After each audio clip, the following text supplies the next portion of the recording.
It was a night just like tonight. Many years ago, Roger and I were both here at Siebkens. Yes. And we're having a couple of drinks. And I said, hey, you know what would be cool? What if we did a art print of Siebkens all through the years with everybody congregating for one night of celebration at the Siebkens bar? Of course, Roger said, well, that sounds like a lot of work to me. I don't want to do that. Well, So we're talking about drivers of past, drivers that were no longer around.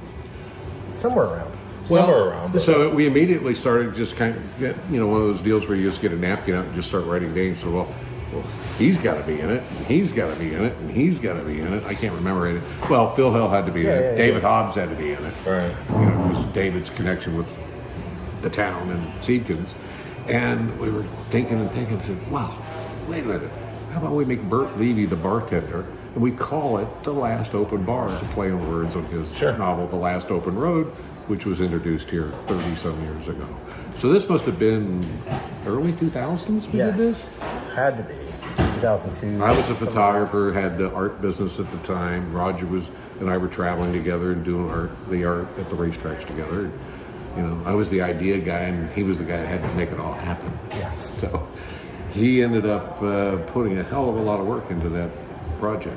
Now, didn't you guys take a photo that night of the bar? Oh, absolutely. Then? Yeah. So walk us through that, how the process. I think you were here for like one of the spring events. Yeah. And you came here and took a bunch of photos of the bar. And that's what I ended up using for reference. Yeah, I've been here for probably the vintage that they had in May. The old SVR, right? Yeah. In the early event, Roger wasn't here for that, and I guess the germ of the idea formed in my mind then, and I came down here on like a Friday night when it wasn't very crowded, and just took a ton of pictures of the ceiling and the stickers and so on and so forth, and added a couple of stickers of my own to the wall. Actually, there's a sticker behind the cash register that our race team put up there back in 1987. And that's supposed to be like one of the first ones, if not the first ones. It was still there. I just talked to the bartender. He said, oh yeah, I was born in 1986. I said, well, we put that sticker up there in 1987. So anyway, that May, that must have been 01 or 02, somewhere in that vicinity, came up with the rough idea, and then Roger and I are sitting, I think with a couple other people, and said, why don't we do this? So it just kind of the germ of the idea, and we kept, the problem became, who do you include, who do you not include? Yeah. Because there's so many characters involved. Right, you could only fit so many on in the history of this place. So, well, and I think that's I'd almost have to be looking at the poster right now to remember everybody that's in and out. But I remember specifically, Bert Levy was the bartender. I remember David Hobbs was at the bar.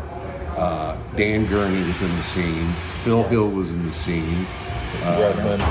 Redmond. Redmond. Cliff Tufty. You got to have Cliff Tufty, father. He was there looking at the drawing of the track. Yeah, you had some of the more local racers too. You had like Jim Jeffords and Augie Pabst was in it. The guys who designed the racetrack was Tufty, I guess. A couple architects there. Redmond was in there too, wasn't he? And you got the kart guys. You got Roger Penske, Mark Donahue. I mean, it's like everyone's somebody from every era. You had some Can-Am guys. Well, I think that's real important too, so the younger guys can associate their heroes. Yeah, it came all the way up to P.D. Cunningham. Yeah. So I think that's one of the allures of it, is that no matter what era you were from, it's gonna kind of connect with you. Well, we were sitting here and came up with the idea, but all credit has to go with Roger for making it actually turn into something that wasn't just a cartoon. I mean, it's just so meaningful and so meaningful to so many people. It's probably, well, without doubt, of things I published, it is the most popular poster that I ever did as an art publisher. And it's still going strong to this day. We'll show video here and from Guy Hobbs. He still sells them to this day. And this is the famous Siebkens poster that you can actually buy when you come to Siebkens. Oh, you can just go to Guy and buy it. How much is that? On sale. 20 bucks? $10. $10. That's the famous Siebkens poster. And it even comes with a thing that tells you who everybody is. The key. key, which is key. The famous key that is right here.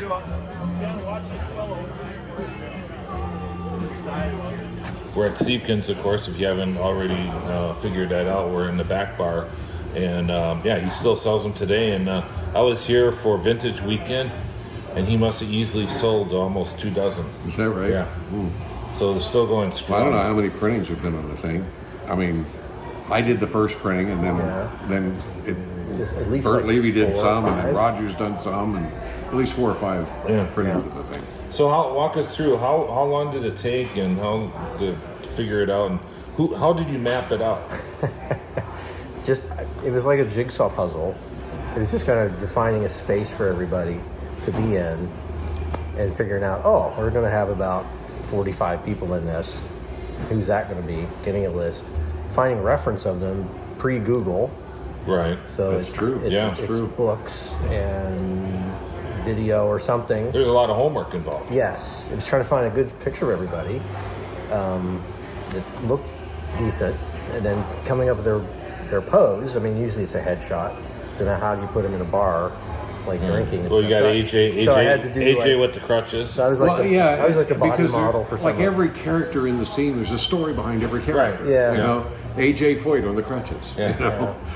And There's usually something you can do with everybody. Dan Gurney sitting in the table doing the Yeah, he's sort of driving, showing something that happened. demonstrating someone how he's driving a particular corner. Yeah. Cliff Tufty with the map of the track, you know, before they built the track. You know, it's just what a great concept of all these drivers from all these eras in like a magical moment all reappeared in Siebkens, which is the one thing that's unchanged in all that time. Right. Matter of fact, Yeah. we could walk out there today, it looks just Same. like Well, poster. I think it's so important that, you know, even though they repaved Road America, you know, a year and a half ago now, that footprint is exactly the same. And that's probably the only track in the country like that. Right. And you come here, I mean, there's been a lot of changes with downtown Elkhart Lake, but it's still been able to keep its small town feel. to it. Character. Yeah, Is a exactly. character. Yeah. And and what happened because of this Siebkens poster, it ended up becoming a series of posters. Because after we did this one, I said, wow, this was pretty well received. What's the next most logical place to do? Seneca Lodge, Watkins Glen. So we did one there. That's been an outrageously good seller too. It's been reprinted multiple times for the bar there. And then we did the Glen Motor Inn as the Glen Motor Court back in the Formula One days. That didn't sell quite as well. Still got a few of those available because what had happened is Vic Franzese became ill, and there wasn't the promotion done in the area that would have been done. And then he did one of Sebring Drivers Meeting with Alec Ullman and all the drivers through all the years in the scenes there. Yeah. And I think on the Sebring one and the Watkins Glen one, you actually inserted me as a character in the background. As a And our friend photographer. Eddie, too. And Eddie, Eddie. Fast Eddie asking Steve McQueen for an autograph at Sebring. Yeah. But So then that it grew into other things for Roger. He did the 100th anniversary of the we did Indianapolis one for- 500. that was a neat He did one. one for the Yeah. Speedway. 500. Yep. Yeah. And did for Auto Week before that. Yeah. The 33 greatest at Indy. That's right. And That's Gasoline right. Alley Seating. And then we did the one for the Speedway program. He was an unknown when he did. Slightly more known, Now he is. And he still talks to us. and he's now infamous. which is better than paint. So how long did it take to actually physically paint it from? I probably spent a couple weeks on the painting part. Okay. And I remember at the time you did a pencil sketch, kind of rough. Yeah, it has to where all be- everybody It went. you have to know where they are. So Yeah. I had to pose all the bodies myself just to kind of get, where does everyone fit in there? And what are they doing? Holding up beers and stuff. Oh, so you did that here?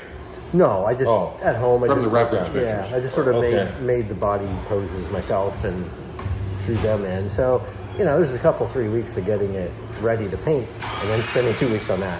Well, I it's think- a month. It's a month. I think part of the magic of it too, though, is with all the characters in there, it doesn't look crowded per se. It's like a typical Saturday night at Siebkens. Everybody looks comfortable. Per Yeah. se, It's kinda. busy without being, Right. crammed. It doesn't like that we try to cram Uncomfortable. too many people Yeah, in there. because that and can now- happen too. So yeah, I think that was part of the magic of it. Yeah. I want it to look, okay, it's a And real then- scene and it's real people. So. And because it's important for everyone to know who everyone is, he did a key sketch of all the people in the Well, poster, which comes right. with the poster. It says who's who in the poster.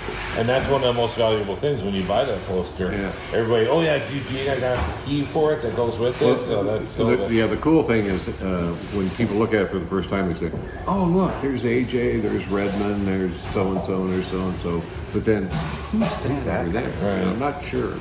That was the fun part of it. and a lot of drinks are bought and lost that way. Through the Absolutely, years. absolutely. It was a blast to do. I don't know. Maybe there should be a version 2 at some point. Maybe, possibly. And Roger's saying, "No way." But yeah, as long as Roger gets to work. Yeah. I was young then. I can do that now. Well, it certainly is an icon. Everybody loves it, and I just wanted to get the story kind of behind the Siebkens poster and how it all came Well, about. what better place to get the story than having a couple of drinks here at Siebkens Certainly true. on a race weekend? Yeah. Yes. Couldn't be better. Couldn't be better. All right. Thank you, Steve. It's great. Thank you. Appreciate it. And thanks again. And look for us next time on the Traction Reaction Podcast. Cool. Thank you.